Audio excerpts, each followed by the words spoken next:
Bradley's back again with another painting from 2011. The title of this piece is called Across the Valley.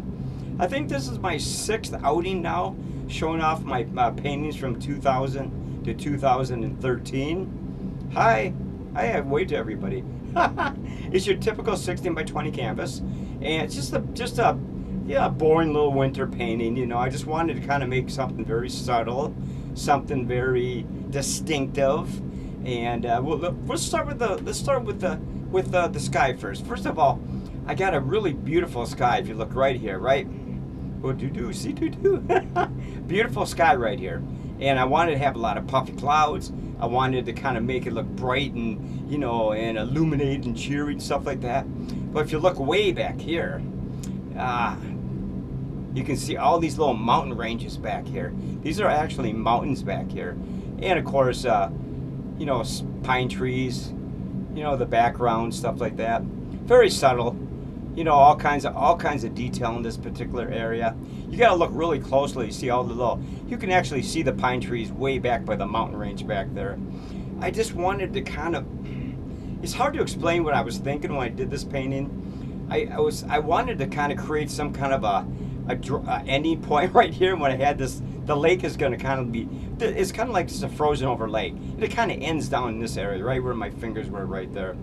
And basically I got lots and lots of different shrubbery. I got sloping snowbanks, all kinds of rocks coming out of the frozen water, you know, and stuff like that.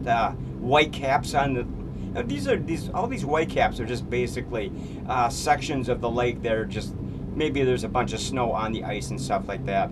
And I just wanted to kind of put across some kind of a late, maybe midwinter, late winter.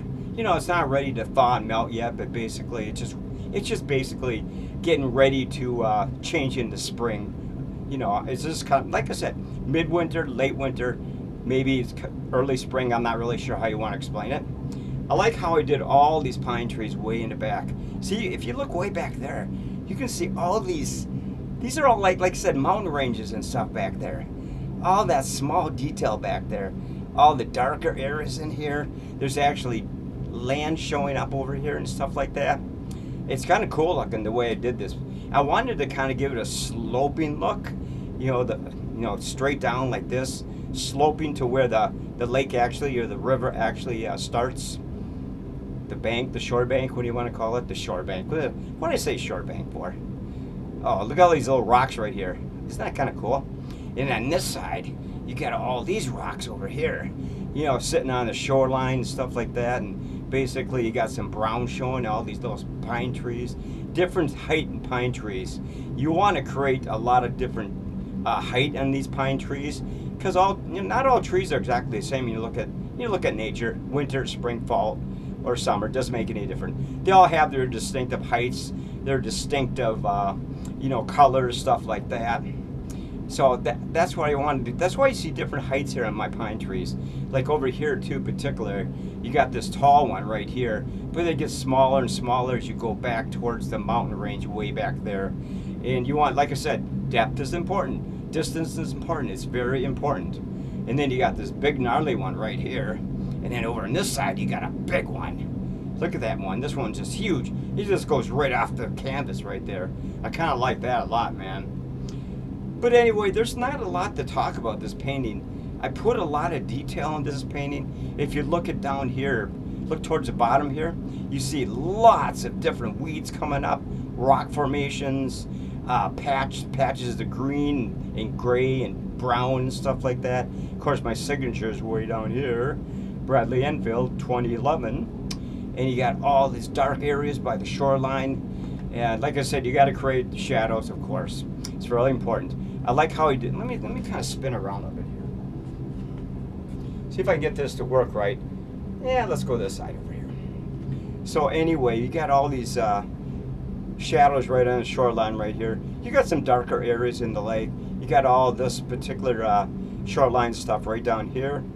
I'll kind of get my pointer over there, right there. Little hunks of white snow, weeds and bushes and shrubs over there. Yeah, like I said, you got to kind of create kind of a little story here. there's really, I mean, technically there's really not much of a story here.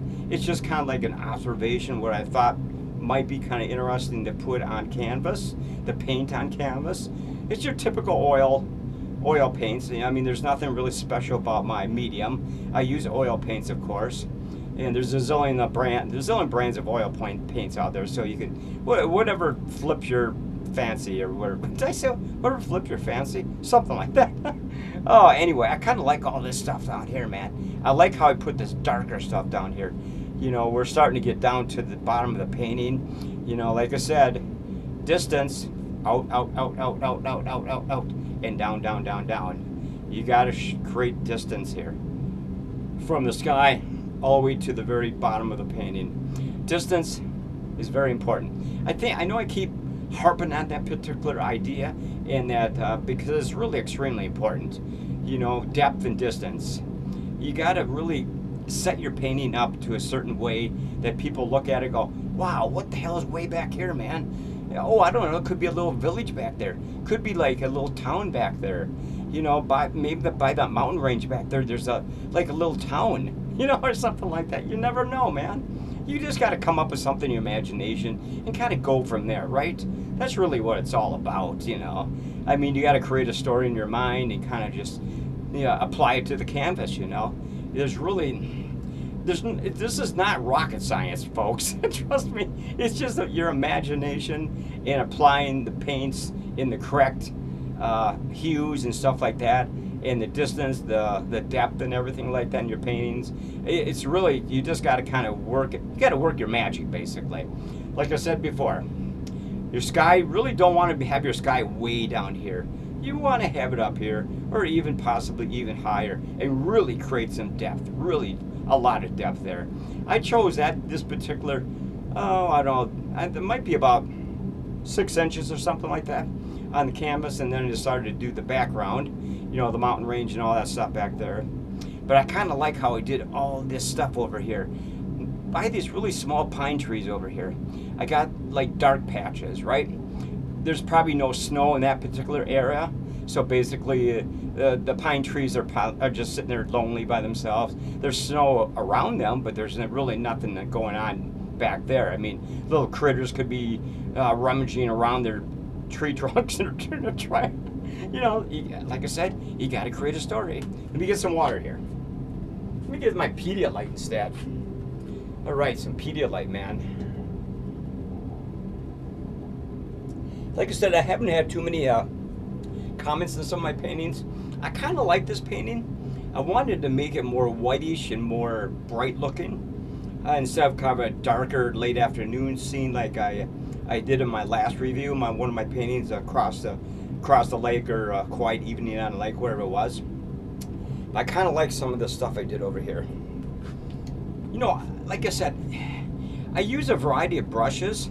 I use, fan brushes, filbert brushes, 1-inch brushes, 2-inch brushes, fine liners, stuff like that.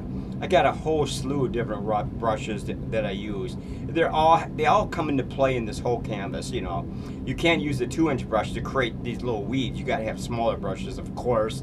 Duh.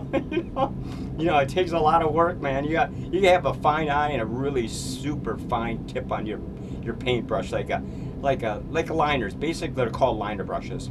And so I got, like I said, in the last couple months, I've been collecting all my supplies again. I've been getting all my oil paints, my canvases. I actually started working on painting about 4 and 5 nights ago. It's kind of a dark, moody winter scene with a moon in the background. You'll see it. I haven't done much work on it. I just kind of got the groundwork set for it. So I'm going to start working on it probably maybe tomorrow, or actually put more detail on it tomorrow or the day after. But enough of that one. I'm not sure if that one's going to be called, by the way. As I get the painting closer and closer being finished, I will find a bunch of titles and apply one of them to the painting. But let's go back to this one, though. But anyway, like I said, I like the way I did all these little details down here. I like the way I sloped all this up, like you're kind of like sloping downward, and then you get to this area and it's kind of sloping down like this, like it's gonna run off the edge of the canvas, right? That's what's really important. you know, like I said, it just could keep, it's actually going to keep going and going and going and going and going and going. This is just a small section of what I wanted to do. I mean, if I had a giant canvas, like, you know, I don't think they make them. I probably do, but I'm not going to pay that kind of money. I like this size, 16 by 20, 12 by 16, or 18 by 24 size canvases. And so, look at 1024, they ain't bad. But like I said, there is some, I mean, I like these red bushes way over here. I added some red bushes, like late fall type bushes. You can see it's kind of reddish right here. And they're different colors right down in there. You try to add a lot of different colors because you got stuff poking their heads out of the snow and stuff like that. Not everything is buried under 4 feet of snow. There's always going to be stuff hanging out of the snow, bushes, rocks, stuff of that nature, because snow is not going to cover everything, you know. So they're kind of looking towards the sky, hoping for, you know, spring and stuff like that. All these bushes and everything, you know, they're kind of dormant for the winter, you know, as most plants and trees and everything are in bushes, you know, until spring comes around and then they rebloom and, you know, and pop up again for the spring and summer and the fall. So basically, let's go. I like all these little dark areas right here. Now I wanted to create a sense of shadow right here. Like here's your shoreline, right? And then right above it is these dark areas, right? These are all just shadows being created by the shoreline. So like I've said many times before, you've got to kind of come up with an idea and stick with it and apply it to your canvas. It's so important, really important. You know, I'm not doing too bad on this particular review. I'm not feeling too good. Again, I'm never feeling very good at my age, but you know, I keep kicking away. Of course, I don't have to go back to work until Friday and Saturday, so it's only Monday night. So we got 3 more solid days of fun I can have and stuff like that. Oh my God! And I got some. I think I'm gonna do a rowing video tomorrow night. And if you saw it last night, Spidey Presents. Yeah, Spidey Presents did a movie review last night. Battle in Outer Space. Great movie. Got to check it out, folks.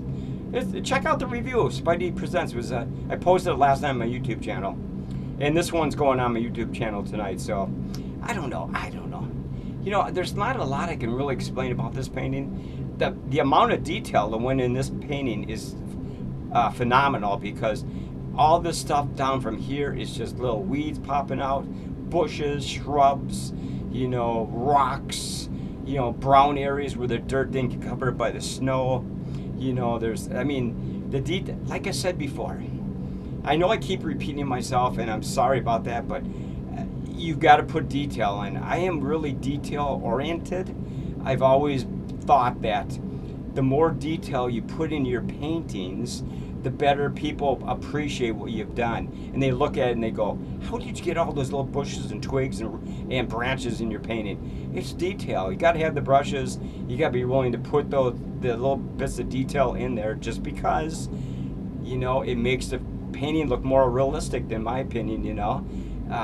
This may not look exactly realistic, but the detail is really important. It's so important. Oh my God.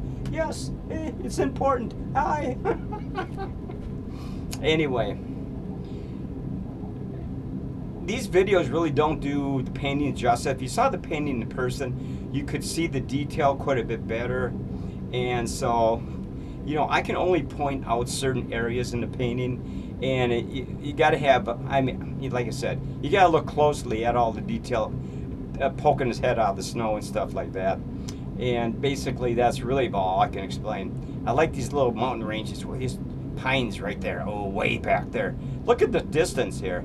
This one's got a lot of distance with that mountain range right over there. I just point right over there. And I mean, that could be, you know, that could be 5 miles away, you know. And then you got the front of the painting, of course. So, like I said, distance is important. I always try to give the viewer a sense of depth on my paintings. Like I said before, everybody has their own technique. Who, you know, there's zillions of artists around the world, but I prefer, this is what I do, and I like to have distance and depth.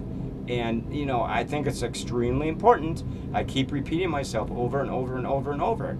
but I love to do this kind of stuff. You know, I love detail. I love to make the painting look detailed as possible. You know, like I said, you got to see this painting in person or one of my other paintings in person to really appreciate all the detail that's gone into the painting. You know, all the, like I said before, twigs, branches, you know, rocks, you know, white caps on the frozen river or the summer river, whatever lake, whatever, you know. It's just so important. Just so important, folks. I see, like I said, I love doing this kind of stuff just because I love a challenge. I love a challenge. And we're up to 16 minutes. We got a few more minutes. So let me get some more of my Pedialyte. Oh my God. It's been a rough day. This is my second day off from my job. Like I said, I only work 2 days a week now, thank God. But anyway, like I said, it's titled Across the Valley. And you know, when I first started working on this painting, I didn't have any clear-cut idea. I just kind of wing it from the sky down, what kind of a sky I want to make.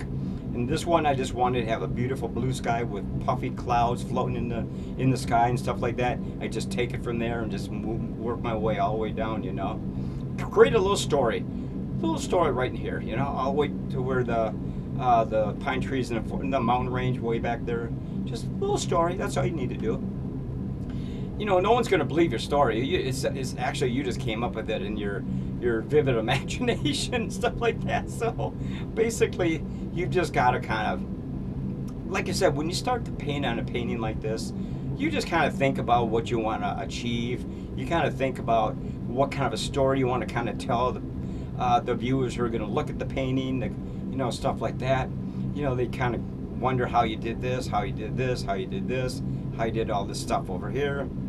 And it's really hard to explain because if you're not an artist, it really is difficult to explain how this stuff is done. Lots of brushes, lots of tenacity, lots of, you know, attention to detail that is so important, and things of that nature. We're up to about 1723 now. We're going to end this review pretty soon. But like I said, I've had a few people comment on my paintings. This one individual in particular, I do thank you very much for that. No one else seems to care about my YouTube channel much anymore, so that's okay though. I just do all this for fun, all my other kind of videos for fun. You know, Spidey Presents, you know, Penny the Lonely Clown, my paintings, my rowing stuff, you know, and all my other characters I've done over the years. I just do it for fun. I'm not expecting any great, like 250,000 subscribers, stuff like that. I really don't care about that. I just kind of want to show people what I kind of like to do, you know, stuff like that. It's just more of a hobby than anything else. A lot of people take it too seriously, you know, they're always, oh my God, I haven't had a subscriber in 5 months. Well, you know, what can I tell you, it's YouTube, you know, you just got to throw your hat into your hat into the ring, so to speak, and hope for the best. But like I said, I'm not expecting anything, and I don't care about, you know, 500,000 subscribers and, you know, 150 thumbs up and 350, you know, comments and stuff like that. If I get a small handful, that's good enough, because that's all I'm really about, you know.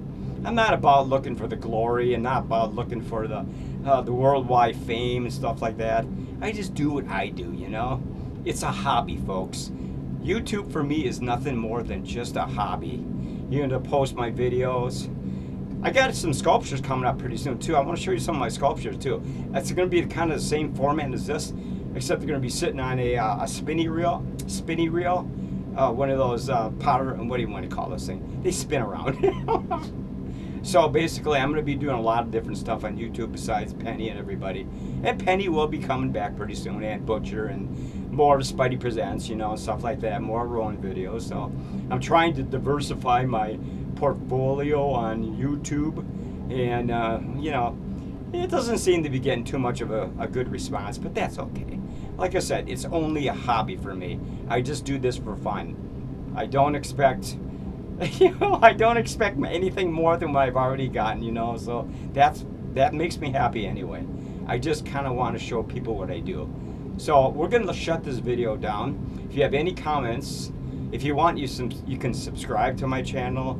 You can hit the thumbs up. You can hit the comments, stuff of that nature. If you want to, when this is posted later on, it's up to you. If you don't want to, that's fine. You know, I like views though. You can give me some views. I don't seem to get much views anymore. You know, YouTube hates me. They hate all my other videos. They go, we don't like that guy. He's a radical. Okay, we're gonna get going, folks. This has been a blast. I wasn't sure whether I was gonna do this one tonight because I wasn't feeling overly well, but we're gonna take off. So until next time, I may be back with a rowing video tomorrow night. Not sure yet. So until next time, thank you all for looking at my YouTube channel, and I appreciate your whatever. I don't know what I appreciate. We'll see you next time, folks. You have a nice night and be safe.